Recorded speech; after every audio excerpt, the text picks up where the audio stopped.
이 안녕하세요, 모카페 마이크입니다. 제가 살짝 감기 기운이 있어서 조금 목소리 셀 수 있으니까 좀 이해해 주시길 바랍니다.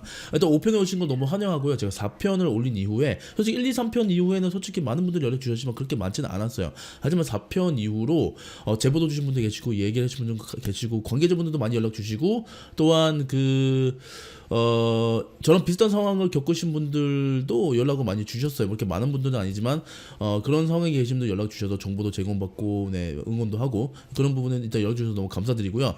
제가 그분들의 얘기를 하다가 좀 생각이 들었던 게 이 영상을 보면서 혹시 나도 그런 비슷한 상황인데 어떻게 해결해야 되지 이런 거를 찾으신 분들은 제가 밑에 개인 카톡을 남겨놓을 테니까 언제든지 지금 2021년도에 영상을 만드니까 뭐 그 이후에도 연락 주셔도 상관없으니까 언제든지 저한테 부담 갖지 마시고 연락 주시면 서로 정보 제공하고 그럼 좋지 않을까라고 생각이 듭니다. 또 제가 주변에 좀 얘기를 들었는데 너네 혹시 노이즈 마케팅을 좀 하는 거 아니냐라고 얘기를 좀 들었는데 일단 제가 만약 노이즈 마케팅 한다면은 일단 렉터스랑은 하지 않지 않을까라는 생각이 듭니다.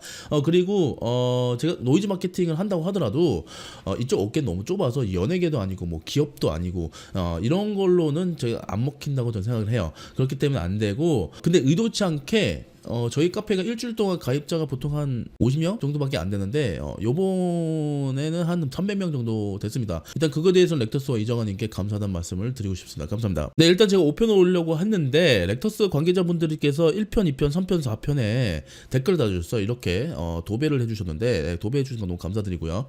일단 여기다는 이제 제 연락처, 렉터스가 제 연락처를 갖고 있는데도 불구하고 이렇게 굳이 왜 연락을 댓글로 했을까라는 생각이 드는데 렉터스 관계자분들께서도 저희가 조치를 취하고 있다라는 공개적으로 하고 싶어서 한 것 같은데 일단 조치가 너무 늦었지만 네, 일단은 그거에 대한 용기에 대한 건 제가 박수를 쳐드리고 싶습니다. 일단 이렇게 왔습니다. 안녕하세요, 렉터스입니다. 위산에 대한 적절한 조치를 취할 수 있도록 렉터스 공식 이메일은 여기로 7월 18일까지 기아 입장 등을 정리한 문서를 보내주시면 감사하겠습니다. 그래서 사실관계 후 조속한 시일 내에 기아에게 공식적인 답변을 드리겠습니다. 또한 렉터스 고객센터는 과도한 스팸 전화를 방지를 위해 해외 발신 전화 받지 않고 있음을 양해 부탁드립니다. 일단 이거에 대해 말씀드린 건 저도 전화를 했지만 제가 한국 지인들을 통해서 제가 전화를 몇 번 드렸습니다. 한 전화번호를 한 게 아니고 여러 개의 전화번호로 전화를 했었고 시간대에 따로따로 해서 전화를 드렸는데 연락이 안 받으시더라고요.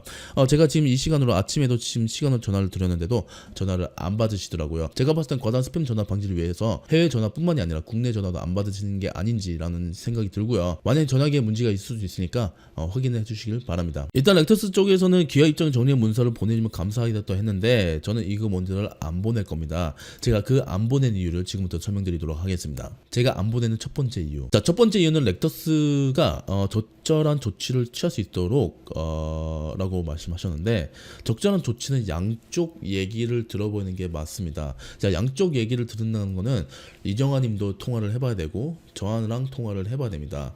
그래야 적절한 조치를 취하는 거지 지금 상황에서 적절한 조치를 취할 수 없는 이유는 7월 6일에도 7월 7일 날 이정환 님과 이미 렉터스는 통화를 마친 상태입니다.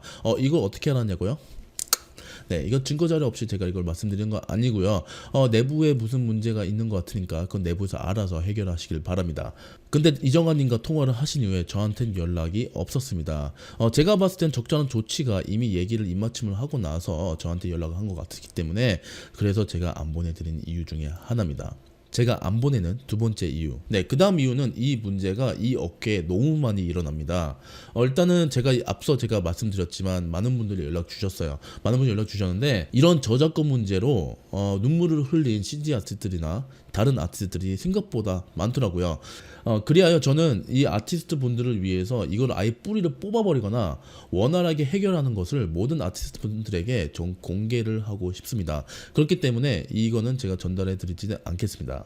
그리고 또한 영상이 이렇게 많은데 1, 2, 3, 4편에 다 다뤘는데도 불구하고 굳이 정리해서 보내주는 거는 좀 아닌 것 같습니다. 그냥 기억이 안 나시면 혹시 못 보셨으면 1, 2, 3, 4편을 다시 보시길 바랍니다. 제가 안 보내는 세 번째 이유.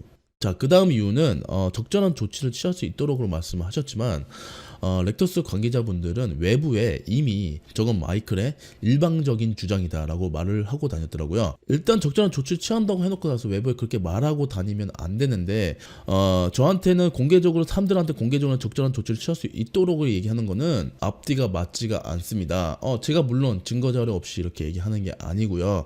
일단 렉터스 관계자분들과 이정환님께 말씀드리고 싶습니다. 사과는 할 수 있을 때 하는 겁니다. 이거를 적절한 조치를 취한다고 입맞춤을 하고 여기저기선 다른 얘기를 하다가 이런 식으로 공개적으로 다른 분들에게 공개적 난 조치를 취하고 있다 이런 식으로 보여주는 식으로 한다면 문제가 많습니다. 누구나 실수를 할 수 있습니다. 누구나 실수를 할 수 있고 저도 실수를 할 수 있습니다. 하지만 다른 사람 노력에 대한 것을 짓밟는다면 이거는 많은 문제가 있습니다. 자, 제가 이제 저작권 관련해서 얘기를 할 건데요. 저작권 관련해서 제가 호주 뉴젠드 법을 알아봤습니다. 자, 호주 뉴젠드 법 같은 경우에는 원작자가 만들었는데 만들고 나서 그 날짜가 증명이 되고 그리고 만들었다는 그 증거물을 낸다면 정말 똑같거나 그대로 사용했거나 비슷하게 만들었거나 했을 경우에는 100% 그 저작권에 걸립니다. 근데 한국 저작권을 제가 변호사를 통해서 알아봤는데요.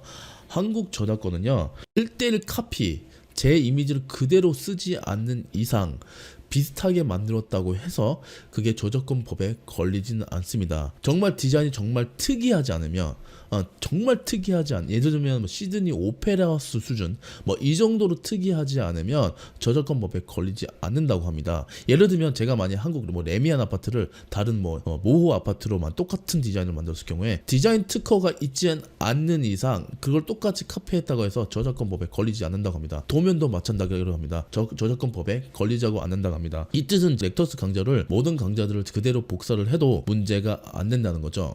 좀 말이 좀 안 맞잖아요. 네, 그래서 어떤 변호사님은 한국 저작권법이 좀 개떡 같다고 말씀하셨습니다. 일단 법이 그러니까 이정환님께서 왜 채팅에서 법적으로 문제가 없다고 얘기하시는 이유가 뭔지는 알겠습니다. 네, 법적으로 문제 없는 건 맞습니다. 하지만 도덕적으로는 문제가 있겠죠. 렉터스가 강좌를 만들었다고 해서 제가 그걸 그대로 똑같이 만드는 거는 상식적으로 잘못된 사고 방식이고 그렇게 하면 안 되는 거죠. 추가적으로 3D 소스에 대해서 물어봤습니다. 3D 소스에서도 마찬가지입니다. 그 디자인 회사, 예를 들어서 가구가 있으면 가구 소스가 회사가 직접적으로 디자인 특허가 있다면 가능한데 그 디자인 특허가 또 한국에 없다면 그거는 또 무산이 됩니다. 또 디자인 특허가 한국에 없고 또 만약에 그 디자인이 다른 제품과 조금 유사한 게 있는데 3D 누가 만들었다. 그건 또 상관이 없다고 하더라고요. 제가 자동차로 예를 좀 물어봤습니다. 만약 자동차 디자인이 있다면 그 자동차 디자인 똑같이 카피해서 현대자동차를 쉐보레로 바꿔놓으면 그것도 합법인가요? 라고 했는데 만약에 자동차에서 자동차 디자인은 자동차에만 적용이 되는 거기 때문에 자동차에서 자동차에 되는 거는 저작권법이 있을 수 있지만 3D로 만들기 위해서 자동차를 디자인하는 것이 아니기 때문에 3D에서는 합법이라고 얘기를 합니다. 조금 왜 이런 개떡 같은 법이 있나라고 생각했는데 일단 법이 그렇다고 하더라고요. 일단 제가 여러 변호사님과 자문을 구한 결과 렉터스와 이정환님께서 확실하게 법적으로는 문제가 없는 듯합니다. 그래서 이정환님께서 오픈톡방에서 법적으로는 문제가 없으니까 신경 쓰지 말아달라라고 하는 이유가 이제는 왜 그렇게 말씀하신지 이제는 알겠습니다.